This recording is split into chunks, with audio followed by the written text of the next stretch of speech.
وبركاته. الحمد لله على هذا الاجتماع في هذا المعهد المبارك، على تعظيم حبيب الله ومصطفى محمد بن عبد الله، وما اجتمعنا وإياكم على محبته، وكما اجتمعنا وإياكم على مودته. نسأل سبحانه وتعالى أن يوفقنا وإياكم لاتباعه وإحياء سنته، وكما اجتمعنا وإياكم تعظيما له وتوقيرا. نسأل سبحانه وتعالى أن يجمعنا وإياكم على حوضه المورود الذي من شرب منه شربة لا يظمأ بعدها أبدا.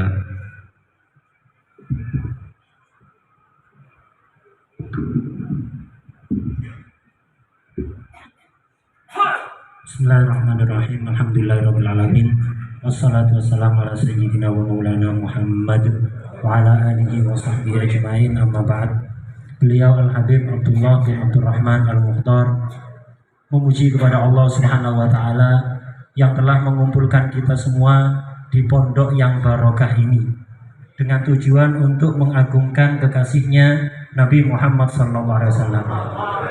Sebagaimana kita berkumpul di tempat ini untuk mahabbah dan mengungkapkan mawaddah kita kepada Nabi Muhammad, semoga Allah memberikan taufik pertolongan kepada kita, mengumpulkan kita untuk selalu bekerja sama menghidupkan sunnah-sunnahnya.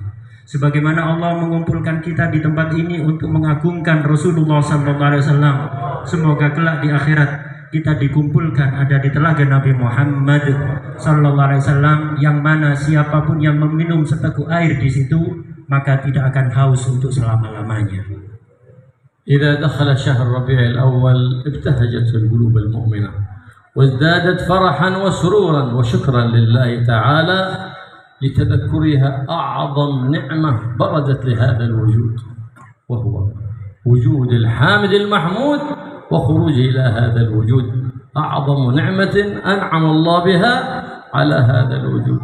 لولاه ما عرفنا صلاة، لولاه ما عرفنا طاعة، ما عرفنا شيء إلا بوجود الحامد المحمود محمد، فهو الواسطة لنا في كل نعمة سيقت إلينا، وهو الواسطة لنا في كل نعمة، في كل نقمة اندفعت عنا. فجزا الله عنا سيدنا ومولانا محمد خير ما جزى نبيا عن أمته. Jika datang masuk bulan Rabiul Awal, maka pasti hati yang dipenuhi dengan keimanan akan dipenuhi dengan kegembiraan, akan dipenuhi dengan rasa syukur, karena pada bulan inilah wujudnya nikmat teragung yang diberikan oleh Allah kepada seluruh alam, yaitu Nabi Muhammad SAW. Beliau adalah nikmat yang paling agung yang dikaruniakan oleh Allah kepada kita semua. Tanpa Nabi Muhammad kita tidak akan tahu sholat. Tanpa Nabi Muhammad kita tidak akan mengerti bagaimana caranya taat. Tanpa Nabi Muhammad kita tidak akan mengetahui apa-apa. Semua itu kita dapatkan karena wujudnya Nabi Muhammad SAW. Nabi Muhammad adalah satu-satunya perantara untuk kita di dalam menggapai nikmat yang diberikan oleh Allah. Beliau juga perantara satu-satunya di dalam tertolaknya segala musibah yang terhindar dari kita semua. Karena itu kita memohon kepada Allah Subhanahu wa taala, semoga Allah memberikan balasan kepada beliau Nabi Muhammad SAW dengan balasan terbaik yang diberikan oleh Allah kepada nabinya. يقول الحبيب علي بن محمد بن حسين الحبشي: معنا فرح بالنبي عسى علينا يدوم. فالفرح بالنبي محمد صلى الله عليه وسلم مصدر لكل خير ديني ودنيوي، والاجتماعات فرحة بسيد السادات محمد من أقرب القربات المقربات لله رب البريات. فقد رأى بعض الصالحين الأخيار سيد الأخيار وسيد الأبرار محمد محبوب العزيز الغفار، فسأله عن هذه الاجتماعات التي تقام فرحة به، فقال له: من فرحنا به، من فرح بنا فرحنا به. فهذه رحمة الله سبحانه وتعالى، نفرح برحمة الله إذ هو الرحمة المهداة لهذا الوجود بشاهد قوله سبحانه وتعالى: وما أرسلناك إلا رحمة، رحمة لأهل الأرض، رحمة لأهل السماء. فالله يوفقنا وإياكم لاتباع هذا الحبيب المصطفى محمد صلى الله عليه وآله وصحبه وسلم، سيد أهل الأرض وسيد أهل السماء. Habib Ali bin Muhammad bin Husain Al-Habsyi dalam salah satu kalamnya mengatakan, kami memiliki kegembiraan atas wujudnya Nabi Muhammad SAW dan kami berharap agar kegembiraan itu lestari, abadi selama-lamanya. Gembira atas wujudnya Nabi ini adalah sumber dari segala macam kebaikan, baik yang berhubungan dengan agama ataupun dunia. Perkumpulan yang diadakan sebagai ungkapan rasa kegembiraan atas wujudnya Nabi adalah ibadah yang paling dekat yang bisa mendekatkan kita kepada Allah Subhanahu wa Ta'ala. Sebagian orang soleh pernah bermimpi bertemu dengan pimpinan orang soleh Nabi Muhammad SAW. Dalam mimpi tersebut, si orang soleh tadi bertanya pada Nabi, wahai Rasulullah, bagaimana menurut Anda, komentar Anda tentang perkumpulan-perkumpulan yang diadakan untuk memperingati hari lahir Anda?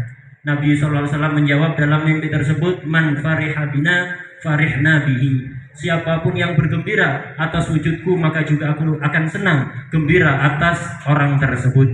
Nabi Muhammad SAW adalah rahmat yang diberikan oleh Allah, rahmatnya Allah yang harus kita bergembira atas wujudnya.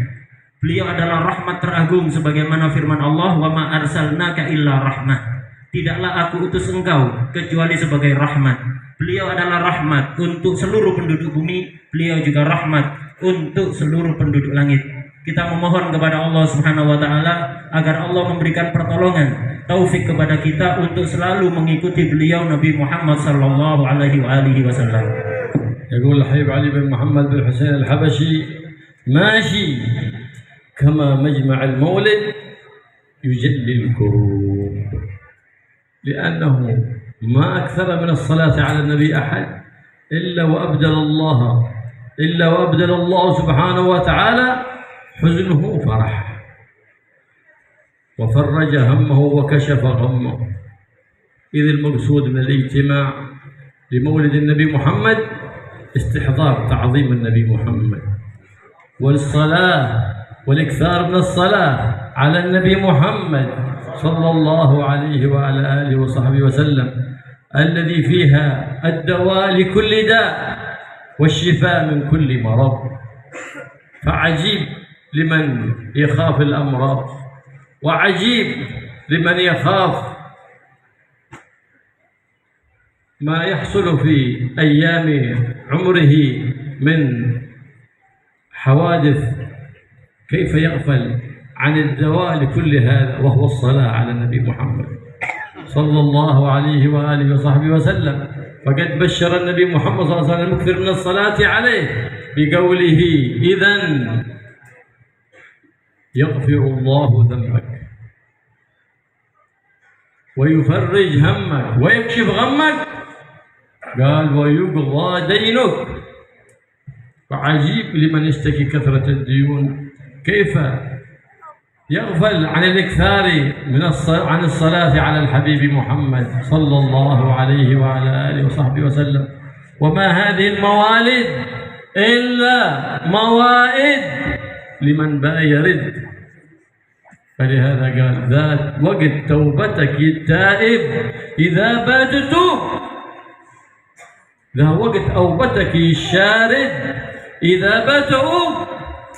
كم من إنسان في مجلس المولد تحولت حالته من حالة سيئة إلى حسنة، ومن حسنة إلى أحسن ببركة تلك الرحمات التي تتنزل على تلك المجالس التي تقام محبة وفرحة وتعظيما للحبيب الأعظم محمد صلى الله عليه وعلى آله وصحبه وسلم.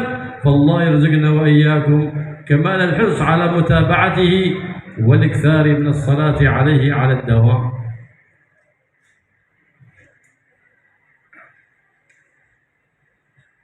Habib Ali bin Muhammad bin Husain Al-Habsyi berkata, tidak ada yang seperti maulid, majlis seperti maulid yang bisa menghilangkan segala macam kesedihan.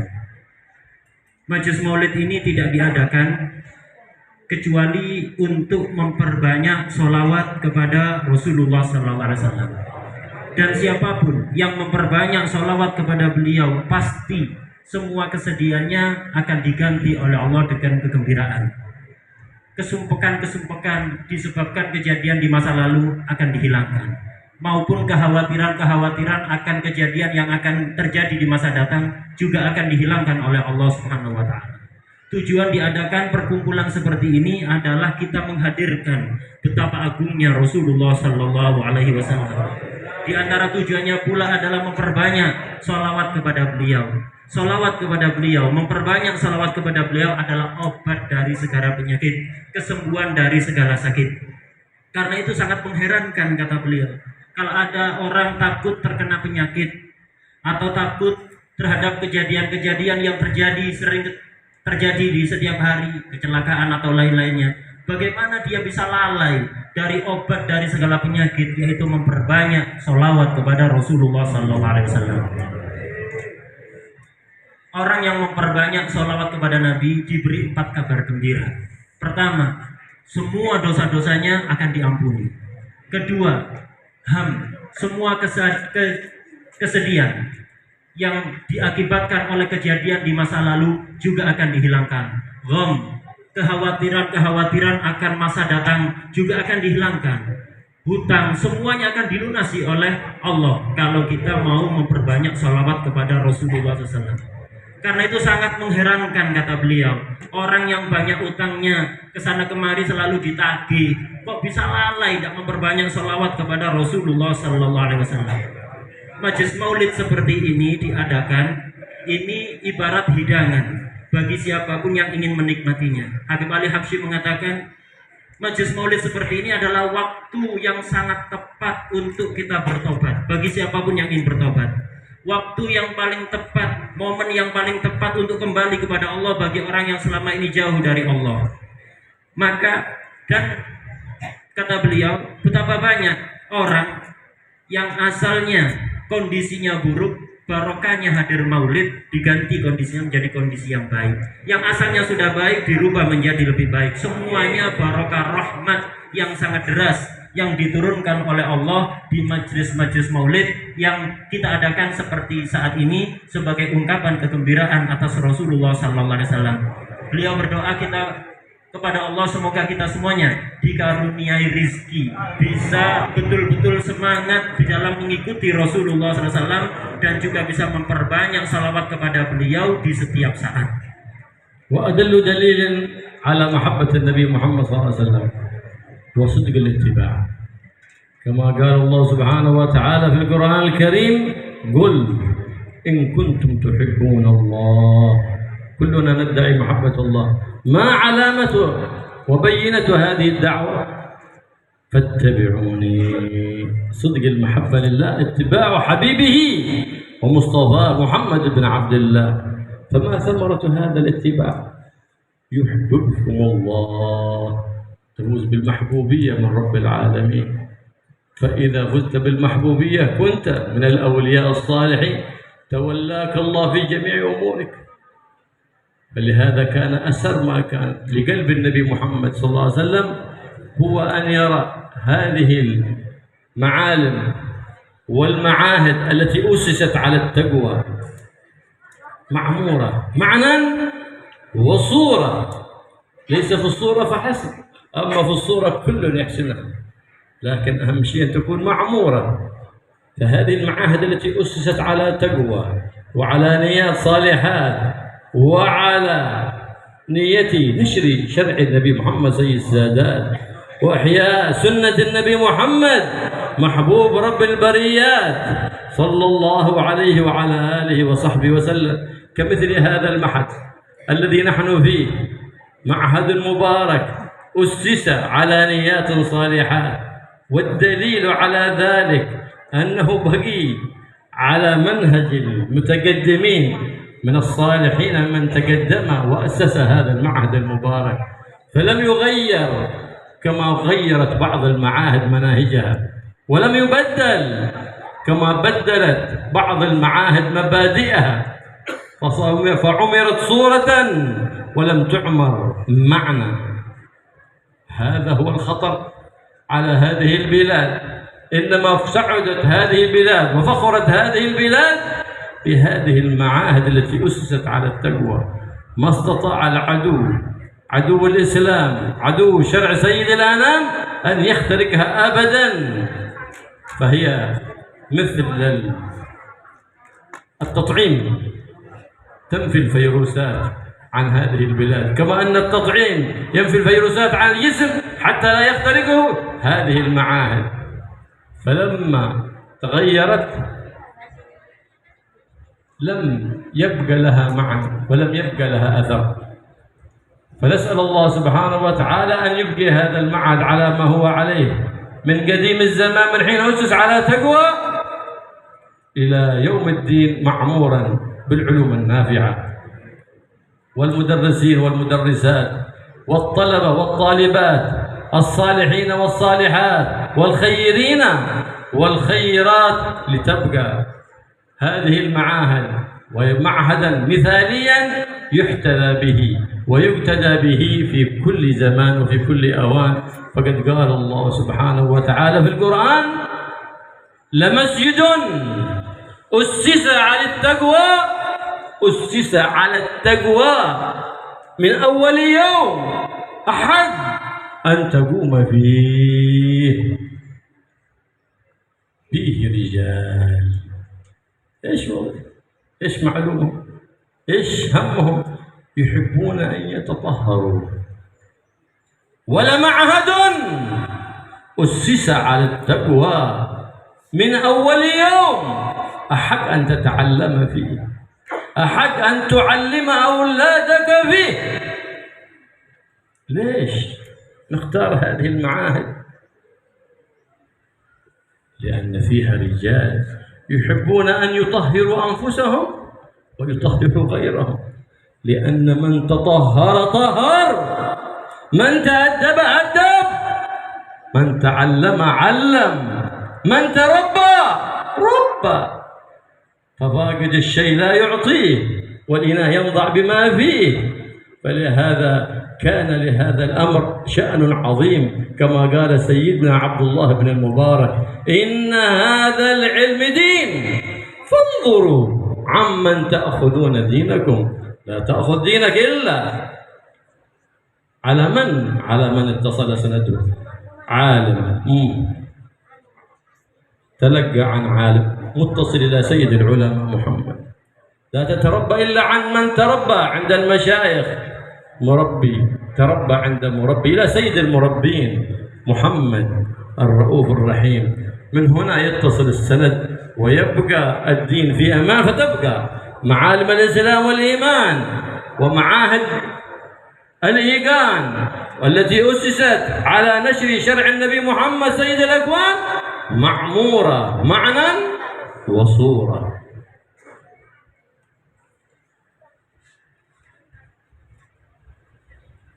Bukti paling kuat atas kecintaan seseorang kepada Rasulullah SAW adalah keseriusan dia di dalam mengikuti semua ajaran Nabi Muhammad SAW. Sebagaimana firman Allah, "Qul in kuntum tuhibbunallah fattabi'uni." Katakanlah, kalau memang kalian betul-betul cinta kepada Allah, maka ikutilah aku, kata Nabi Muhammad SAW. Setiap kita pasti ngaku cinta kepada Allah, tapi apa bukti cinta tersebut? Buktinya satu, yaitu selalu berusaha mengikuti Nabi Muhammad SAW.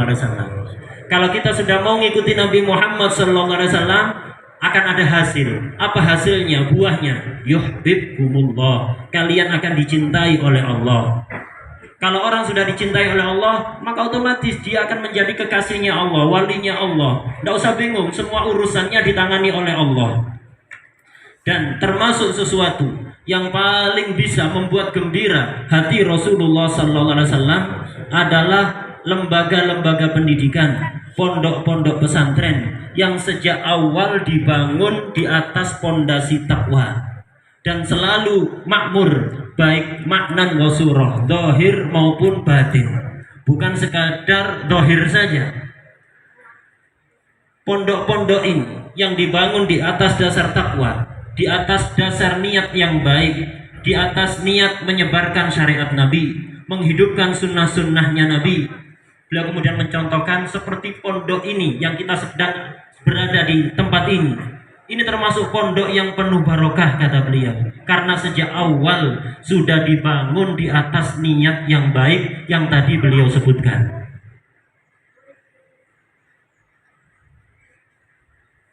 Kemudian bukti kalau pondok ini pondok yang baik, pondok yang barokah adalah konsistennya pondok ini mempertahankan manhaj yang digariskan oleh para pendahulunya sejak zaman muassis sampai sekarang tidak berubah. Sebagaimana sebagian pondok kita lihat bagaimana berubah. Dulunya mengikuti manhaj salaf, sekarang berubah total. Tapi pondok ini tidak, kata beliau, masih tetap mengikuti jalur pendahulunya sehingga menjadi pondok yang betul-betul makmurah, maknan wa surah.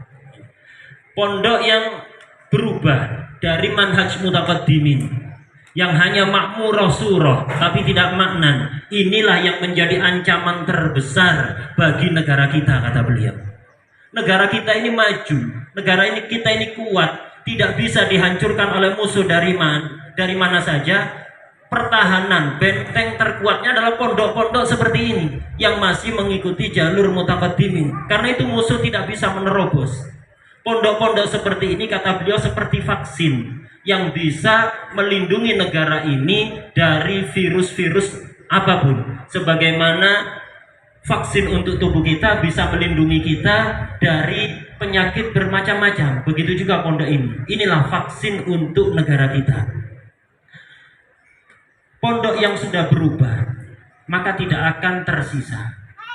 Secara hakikat tidak akan tersisa. Beliau kemudian berdoa kepada Allah, semoga pondok ini akan ditetapkan oleh Allah masih tetap makmurah, maknan wa surah. Semoga dipenuhi dengan pengajar-pengajar baik putra maupun putri yang mumpuni, yang baik, santri putra maupun putri yang baik, dipenuhi dengan orang-orang baik agar supaya tetap bisa bertahan. Kemudian beliau mengatakan bahwa pondok seperti ini, inilah pondok yang ideal, yang pantas untuk dijadikan percontohan oleh pondok-pondok lain. Allah Subhanahu wa taala berfirman, "La masjidun ussis 'alat taqwa min awwal yaum ahaqqu an taquma fihi." Masjid yang sejak awal dibangun di atas pondasi takwa itu masjid yang paling berhak untuk kita berada di dalamnya. Kenapa? Fihi rijalun yuhibbuna ayyatatahharu. Di dalam masjid itu terdapat orang-orang yang mereka suka untuk selalu membersihkan dirinya. Begitu juga pondok, kata beliau, pondok yang sejak awal dibangun di atas pondasi takwa, itulah pondok yang layak untuk kita belajar di situ, untuk kita memondokkan anak-anak kita ada di situ. Kenapa? Pondok seperti inilah yang di dalamnya terdapat orang-orang yang selalu ingin membersihkan dirinya zahir batin, sehingga karena mereka telah membersihkan dirinya maka bisa membersihkan orang lain. Orang yang telah mensucikan dirinya, dia akan bisa mensucikan orang lain. Orang yang telah dididik dengan baik, dia bisa mendidik orang lain. Orang yang ditarbiyah dengan baik, dia akan bisa mentarbiyah orang lain. Tapi sebaliknya, faqidu syai' la yu'ti. Orang yang tidak memiliki sesuatu tidak akan bisa memberikan sesuatu itu kepada orang lain. Wal ina yadhu bima fi. Wadah itu akan ngerembeskan cairan sesuai yang ada di dalamnya. Karena itu sebagaimana pesan dari Sayyidina Abdullah bin Mubarak, kata beliau, kita itu di dalam ngaji perlu hati-hati, jangan asal ngaji. Karena ilmu ini adalah agama kita. Karena itu perhatikan dari siapa kita mengambil agama kita. Jangan pernah kita mengambil ilmu kecuali dari orang alim, yang dia belajar kepada orang alim. Dia juga belajar kepada guru yang alim, sanadnya bersambung sampai pemimpin para ulama Rasulullah sallallahu alaihi wasallam. Jangan kita berusaha mentarbiyah diri kita kecuali dari seorang murabbi, yang dia murabbi juga ditarbiyah oleh syekh murabbi, bersambung sanadnya sampai pemimpin murabbi yaitu Nabi Muhammad SAW. Kalau kita sudah melakukan hal ini, saat itulah agama kita akan menjadi aman, negeri kita akan menjadi aman. Dan sebagaimana dikatakan di dalam doa tadi, wa yabqa ma'alimul Islam wal iman ma'murah ma'nan wa surah. وعلامة البركة في تلك المعاهد التي أسست على التقوى أن كل من تخرج منها ما يغتر بشهادات الغرور، بل يعتقد أنه عندما تخرج لا زال ابتدأ مشواره في طلب العلم. فقد قال صلى الله عليه وآله وسلم: من همان لا يشبعان. من هم؟ قال: طالب الدنيا وطالب العلم. ما يشبع طالب الدنيا أبدا، فلو أوتي واديا من ذهب لطلب إليهما ثالث. كذلك طالب العلم ما يشبع أبدا. قيل للإمام الشافعي: كيف طلبك للعلم؟ قال: كطلب المرأة التي ظل ولدها وليس لها غيره. كيف يكون حرصها على ذلك الطلب؟ فإذا استمعت فائدة أول مرة تطر سمعي، وددت أن كل عضو من أعضائي يكون أذن ليلتذ بما تلتذ به أذناي. هذا الإمام الشافعي. قال: من صحب الإمام البخاري قال: بت معه ليلة فقال يكتب ما في ذهنه من الفوائد، فأطفأ السراج ونام. فلما قبل أن ينام تذكر فائدة فقام وكتبها. أرسل السراج ثاني مرة وقام وكتبها، وأطفأ السراج ورجع لينام تذكر فائدة قام وكتبها، وأنس السراج مرة أخرى. قال: فرأيته يفعل ذلك في الليلة الواحدة بين 15 مرة و20 مرة. هؤلاء هم أهل العلم، هؤلاء أهل الطلب، هؤلاء أهل الرغبة، رغبة العلم، الرغبة في طلب. قال سيدنا جابر بن عبد الله رضي الله تعالى عنه: بلغني عن أحد أنه سمع حديثا من النبي محمد صلى الله عليه وسلم لم أسمعه، هيأت الدابة وشددت رحلي وذهبت إلى الشام لأجتمع بذلك الذي عنده حديث سمعه من النبي ولم أسمعه. حرصا على ماذا؟ حرصا على العلم، حرصا على الفائدة. وهكذا المشايخ الذين يحبون طلبتهم، والآباء الذين يحبون أولادهم يرشدون طلبتهم، يرشدون أولادهم ليأخذوا العلم من معينه ويأخذوا العلم من محله ومن مكانه، ويرشدون أولادهم وطلبتهم لمن يتوسمون في الصلاح، فلا يزيدونهم غرورا فوق الغرور الذي فيهم. وأما من زاد أبناءه غرورا وطلبته غرورا فقد أساء إليهم، وهذا هو الظلم الحقيقي. وأما الرحمة والمحبة في ماذا؟ في النصح، في التربية. فلهذا قال السلف الصالح: من بكاني، من بكى علي وبكاني فقد أحبني، وأما من ضحكني وضحك الناس علي فقد عاداني، لأنه خيرك وضحوك للناس، والذي أحبك بكاك في البداية، لكن صرت بعد ذلك تقصد كما قال سيدنا عبد الله بن عباس: ذللت طالبا فعززت مطلوبا. كل ذلك مصحوبا بالنية الصالحة، بالصدق والإخلاص والمحبة. هذه الأمور الأربعة هي أركان لمن أراد أن ينفع الله به في كل مكان وفي كل زمان.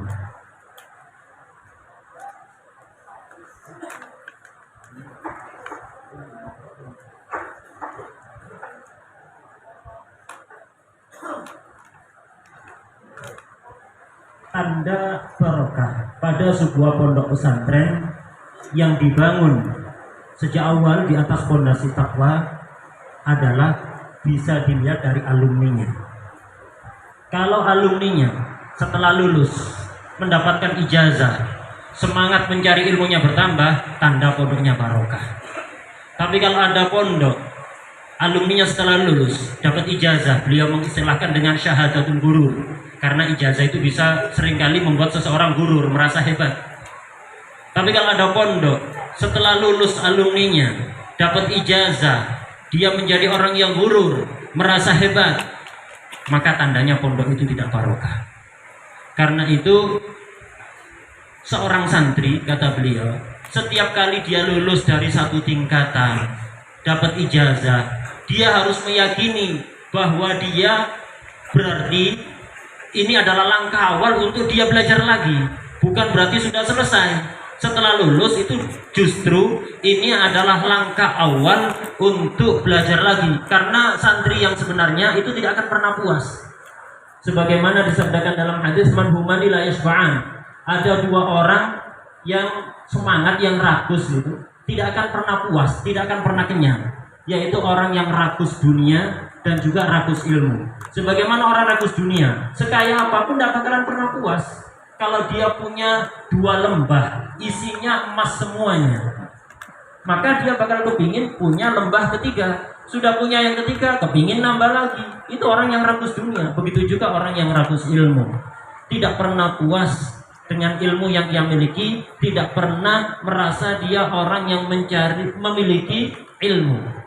Imam Syafi'i radhiyallahu ta'ala anhu pernah ditanya, wahai Imam Syafi'i, bagaimana dulu Anda ketika mondok, ketika belajar itu seperti apa cara belajarnya? Kata Imam Syafi'i, aku itu di dalam mencari ilmu seperti seorang ibu yang punya anak satu-satunya yang sangat dicintai kemudian hilang. Kira-kira seperti apa semangatnya ibu itu di dalam mencari anak itu, anak yang sangat dicintai satu-satunya hilang. Seperti apa kira-kira semangatnya? Begitulah seharusnya seorang santri dalam mencari ilmu, seperti seorang ibu yang kehilangan anak yang sangat dicintai, satu-satunya hilang. Dan kata Imam Syafi'i, ketika aku mendengar ilmu yang pertama kali aku dengar, belum pernah mendengar sebelumnya, maka aku akan merasa nikmat luar biasa, sampai aku kepingin seluruh anggota badanku itu telinga semuanya. Saking nikmatnya mendengarkan ilmu itu, sampai kepingin seluruh anggota badannya semua jadi telinga. Imam Bukhari juga seperti itu, semangatnya di dalam mencari ilmu. Pernah suatu ketika,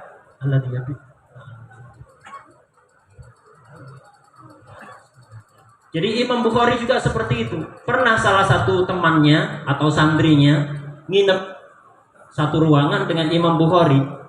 Imam Bukhari sebelum tidur itu nyatet semua keterangan yang beliau dengar di siang hari. Semua keterangan yang beliau dengar dicatat semuanya, padahal hafalannya sangat kuat. Dicatat semua sebelum tidur. Kalau sudah merasa habis, baru beliau mematikan lampu, pergi ke tempat tidur, siap-siap untuk tidur. Ketika beliau siap-siap untuk tidur, kemudian ingat, oh iya, ada satu masalah yang belum saya tulis tadi. Dinyalakan lagi lampunya, nyatet lagi, tidak jadi tidur sampai habis. Dikira sudah habis, dimatikan lagi lampunya, siap-siap untuk tidur. Belum sempat tidur, ingat lagi, oh iya, ada keterangan tadi yang belum saya catat. Bangun lagi, dinyalakan lagi lampunya, nyatet lagi, terus begitu. Dalam setiap malam beliau mengulangi aktivitas seperti itu sekitar antara 15 sampai 20 kali. Nggak tidur-tidur. Jadi segera dicatat semuanya. Nah, orang-orang seperti inilah yang layak dikatakan orang pencari ilmu, yang punya semangat di dalam mencari ilmu. Beliau juga menceritakan kisah yang tadi juga dikisahkan oleh guru kita Ki Haji Safrijal bin Ki Haji Muhammad Subadar, tentang kisah Sayyidina Jabir bin Abdullah. Sayyidina Jabir bin Abdullah pernah suatu ketika mendengar ada salah seorang yang pernah mendengar satu hadis saja dari Rasulullah, cuman Sayyidina Jabir belum pernah mendengarnya secara langsung. Demi satu hadis itu akhirnya Sayyidina Jabir pergi dari kampungnya di Madinah, pergi menuju Syam.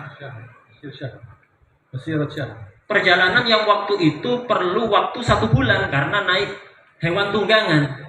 Jadi melakukan perjalanan dari kampungnya ke Syam, yang mana perjalanan itu berangkat perlu waktu sekitar 1 bulan. Beliau membeli hewan tunggangan, kemudian berangkat ke sana hanya demi untuk mendengar satu hadis dari Rasulullah SAW, dari orang yang mendengar langsung dari Rasulullah SAW. Dan begitulah kata beliau, seharusnya seorang pencari ilmu selalu semangat di dalam mencari tambahan ilmu. Dan kata beliau, para guru, para orang tua yang memang betul-betul cinta kepada santrinya, memang betul-betul cinta kepada putra-putrinya, pasti akan selalu menunjukkan santri dan putra-putrinya untuk selalu mencari tambahan ilmu dari sumber yang tepat. Mereka akan selalu menganjurkan mereka untuk mencari berkah, mencari ilmu dari orang-orang yang tampak tanda-tanda kebaikan kepadanya. Tapi kalau sebaliknya, kata beliau, kalau ada orang tua atau guru selalu membuat santri atau putra-putrinya gurur, merasa hebat, sudah alim, sudah cukup, inilah para guru dan para orang tua yang betul-betul zalim kepada putra-putrinya, tidak cinta pada putra-putrinya. Cinta yang sebenarnya itu adalah ketika kita mau menasehati putra-putri kita, santri-santri kita. Ulama salaf, banyak dari mereka mengatakan, aku senang kalau ada orang yang menangisi aku dan selalu membuat aku nangis dengan nasihat-nasihatnya. Kenapa? Dengan begitu aku akan semakin berusaha untuk meningkatkan kualitas. Dan aku tidak suka kepada orang yang selalu tertawa denganku, membuat aku tertawa, karena ujung-ujungnya akan membuat aku nangis, menyesal. Sayyidina Ibnu Abbas dulu sebelum menjadi orang hebat yang kita kenal, beliau mengatakan, dulu aku hina menjadi seorang santri, belajar ke sana kemari, tapi kemudian bagaimana? Beliau menjadi rujukan umat Islam di seluruh penjuru dunia. Dan ini semuanya semangat dalam mencari ilmu ini agar bisa manfaat, barokah, kata beliau perlu 4 syarat, yaitu niat salihah, niat yang baik. Yang kedua, sidik, keseriusan. Yang ketiga, ikhlas. Yang keempat, mahabbah. الحبيب عبد الله بن علي الحداد قطب الزمان، غوث العباد والبلاد، وقطب الدعوة والإرشاد، كان معاصرا للحبيب أحمد بن عمر الهندواني، من كبار العارفين، من كبار العلماء العاملين الصادقين. فمن رحمته ومحبته بأولاده وطلبته يقول لهم اذهبوا واستفيدوا من هذا الإمام، فإنه له علم يلصق في القلوب، فيأمر طلبته وأولاده فيجعلون لهم، بالرغم من أنه كان منطقته بعيدة عن منطقة الحبيب عبد الله حداد، يسكن في ضواحي تريم وليس في داخل تريم، مع هذا يأمرهم أن يقصدوه إلى تلك القرية التي هو فيها. هكذا محبة العلم ورغبة في طلب العلم، كما قال السلف الصالح، العلم يقول أعطني كلك فعسى أعطيك بعضي. سيدنا موسى عليه السلام لما سأله بنو إسرائيل عن مسألة فقال هل هناك أعلم منك، لأنه كان هو نبي ذلك الزمان وأعلم إنسان في ذلك الزمان، فقال لا، فعاتبه مولاه فقال له إن عبدنا خضر عنده علم ليس عندك، نبي الله موسى كليم الله من أولي العزم، اشتعلت محبته لطلب الفائدة والرغبة. يا رب اجمعني به، وقال انتظر محلك سيأتيك إلى عندك الخضر لأنك أنت أفضل من الخضر. قال لا، العلم يؤتى إليه ولا يأتي، قم احمل زادك وخذ غلامك وارحل شوف أين تجده، والعلامة في ذلك أن تفقد الحوت، فخذ معك حوت فإذا فقدته فتلك العلامة وذلك المكان الذي يكون اجتماعك فيه. فلما فقد الحوت فقال آتنا غداءنا، تذكر أن الحوت قد فقده. أين؟ قال عند الصخرة. فقال ذاك ما كنا نبغي. أي مقصودنا من هذه الرحلة طلب الإفادة والاستفادة والاستزادة من العلوم النافعة. فرجع فاجتمع بسيدنا الخضر. من أفضل موسى والخضر؟ لا شك أن موسى أفضل من الخضر، لكن الحكمة ضالة المؤمن. فبينما هو كذلك إذ جاء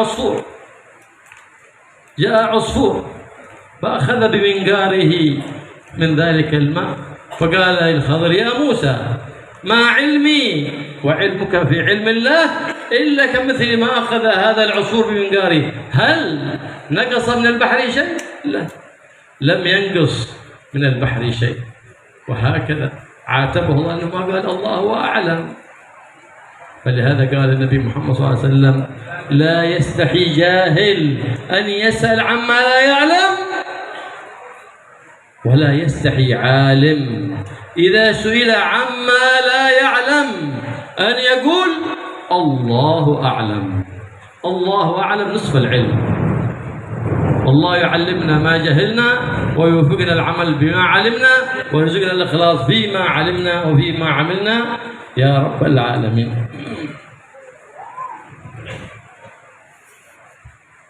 Habib Abdullah Al-Haddad yang pada zamannya beliau adalah wali kutub pada saat itu, Ghausul Ibad wal Bilad, Qutbud Da'wah wal Irsyad.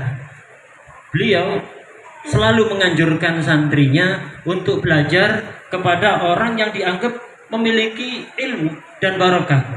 Habib Abdullah Haddad waktu itu hidup satu masa dengan Habib Ahmad bin Umar Al-Hinduan, yang mana beliau ini Habib Ahmad bin Umar Al-Hinduan juga pembesar arifin, ulama yang amilin. Tapi kutubnya Habib Abdullah Haddad. Walaupun beliau kutubnya, beliau menganjurkan santri-santrinya untuk menyediakan waktu khusus agar mereka belajar, pergi datang ke Habib Ahmad bin Umar Al-Hinduan untuk mempelajari ilmu dari beliau. Padahal jaraknya jauh, karena Habib Ahmad ini tinggal ada di pinggiran kota Tarim, bukan di pusat kota Tarim. Jadi jaraknya jauh, tapi walaupun begitu santrinya dianjurkan untuk mau belajar kepada beliau. Dan Habib Abdullah Haddad mengatakan bahwa Habib Ahmad ini lahu ilmun yarsad bil qulub. Habib Ahmad ini memiliki ilmu yang bisa langsung nempel kepada hati. Nah, dan begitulah Habib yang dicontohkan oleh ulama salaf. Begitulah cinta kepada ilmu, semangat dalam mencari ilmu. Kita akan datang ke tempat ilmu itu dimanapun berada. Di dalam mencari ilmu harus betul-betul kita fokus, kata beliau, sebagaimana dikatakan oleh ulama salaf, "A'tini kullak fa'asa'an utika ba'di." Berikan dirimu kepadaku, kata ilmu, secara total, maka barangkali nanti aku akan memberikan sebagian dariku kepadamu. Contoh di dalam semangat dalam mencari tambahan ilmu juga dicontohkan oleh Nabi Musa alaihissalam.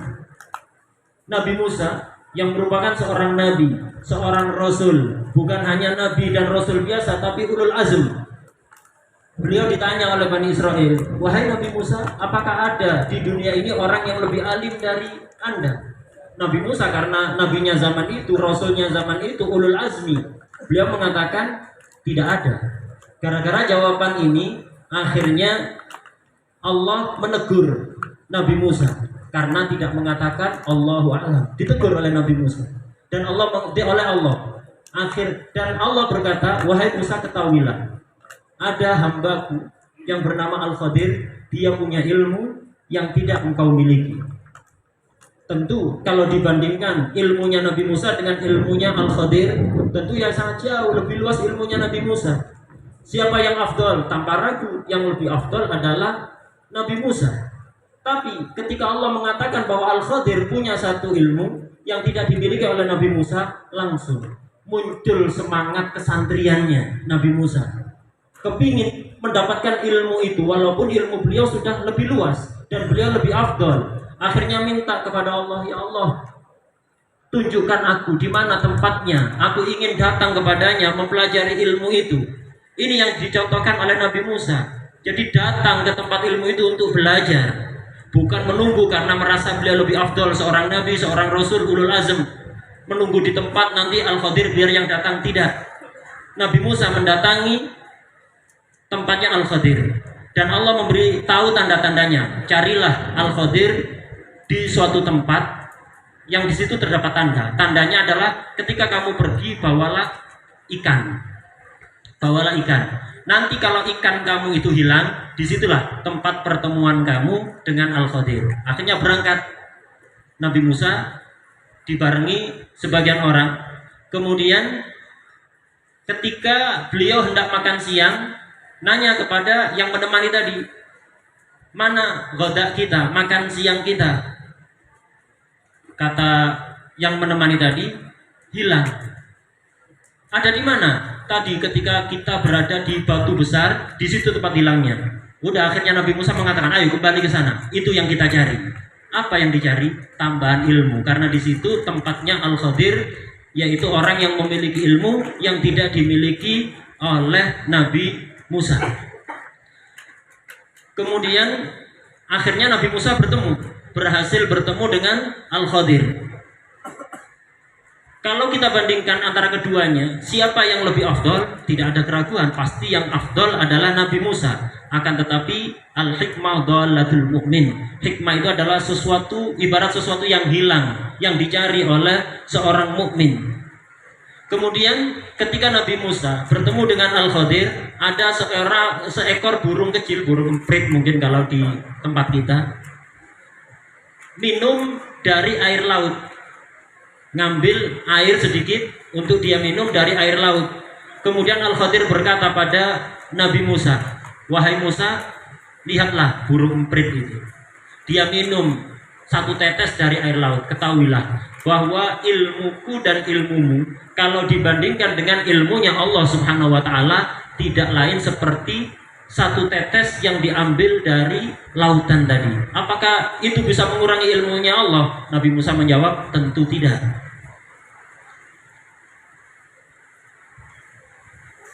Nabi Musa tadi ditegur oleh Allah karena tidak mengatakan Allahu a'lam. Rasulullah SAW dalam salah satu hadisnya menjelaskan, orang yang bodoh jangan pernah malu untuk bertanya sesuatu yang dia tidak ketahui. Begitu juga orang yang alim, jangan pernah malu ketika ditanya satu permasalahan kemudian tidak tahu jawabannya, jangan pernah malu untuk mengatakan Allahu a'lam. Karena Allahu a'lam dalam hadis yang lain diterangkan adalah nisful ilmi, setengah dari ilmu. Kemudian beliau berdoa semoga kita semuanya selalu diberi tambahan ilmu oleh Allah dan diberi karunia untuk bisa mengamalkan ilmu itu, dan juga dikaruniai ikhlas di dalam ilmu kita dan di dalam amal kita. وكما أنزل الله علينا وعليكم في هذه الساعة المباركة هذه الرحمة الحسية، نسأله أن ينزل على قلوبنا رحمات معنوية تغفر بها الذنوب وتستر بها العيوب وننال بها كل مطلوب ويدفع عنا وعنكم كل مرهوب ويصلح الله سبحانه وتعالى بها الظواهر عن القلوب بجاه النبي محمد صلى الله عليه وآله وسلم الحبيب المحبوب. Sebagaimana Allah menurunkan di waktu yang penuh barokah ini rahmat dohir, yaitu hujan, kita meminta kepada Allah Subhanahu wa taala agar supaya Allah berkenan menurunkan ke dalam hati kita rahmat batin yang bisa memperbaiki hati kita, bisa menghilangkan aib-aib kita, kekurangan-kekurangan kita, dan bisa menyebabkan semua keinginan kita bisa tercapai dan kita dihindarkan dari apa saja yang kita takuti. Dan semoga kita selalu dikaruniai, semoga dohir dan batin kita diperbaiki oleh Allah dengan barokah Nabi Muhammad sallallahu alaihi wasallam. ويبارك لنا ولكم في هذا المجلس، يعود خيره وبركته علينا وعليكم وعلى أهلنا وأهليكم وعلى كل من أحاطت بشفقة قلوبنا وقلوبكم، وتعود بركة هذا المجلس يرفع بلاء ووباء عن هذه البلاد خاصة، وعن بلاد إندونيسيا عامة، وعن بلاد المسلمين عامة يا رب العالمين.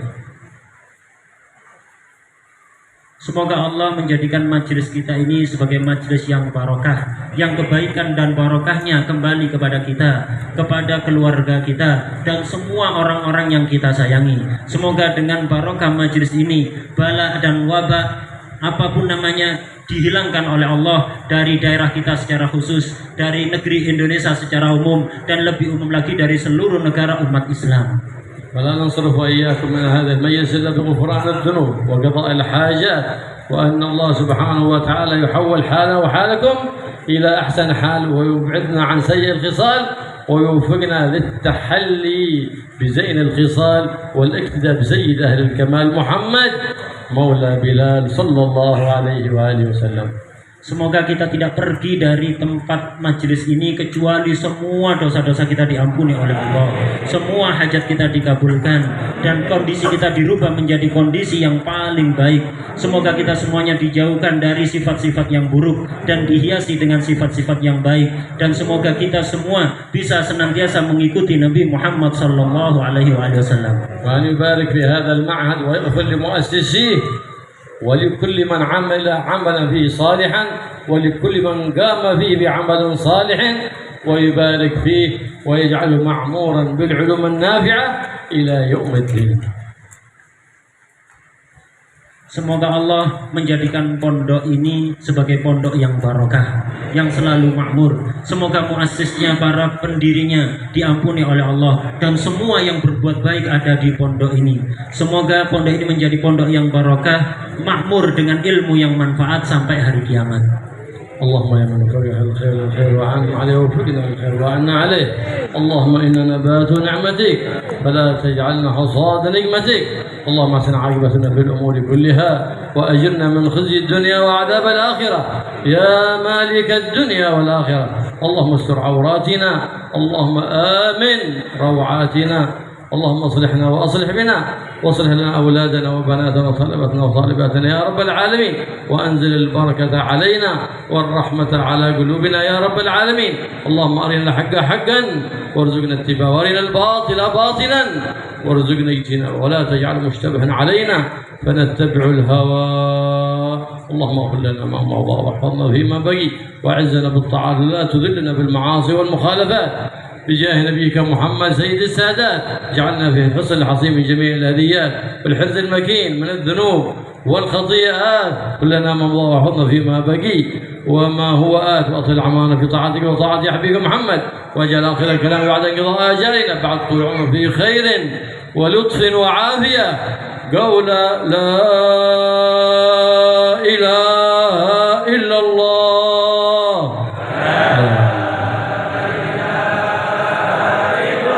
لا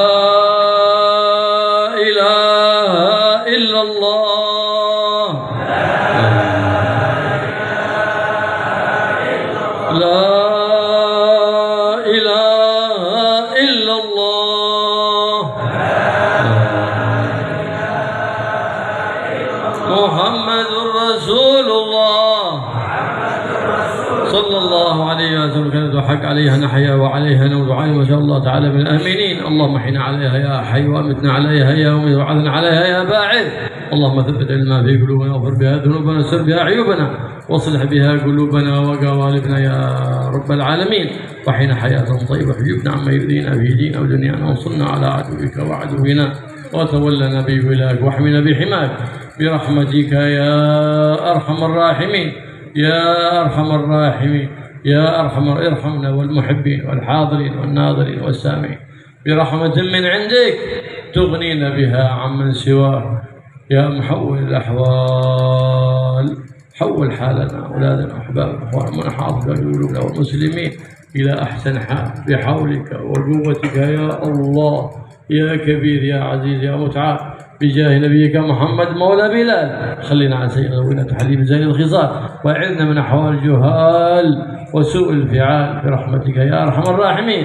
يا أول الأولين ويا آخر الآخر، ويا ذا القوة المتين، ويا راحم المساكين، ويا أرحم الراحمين. ارحمنا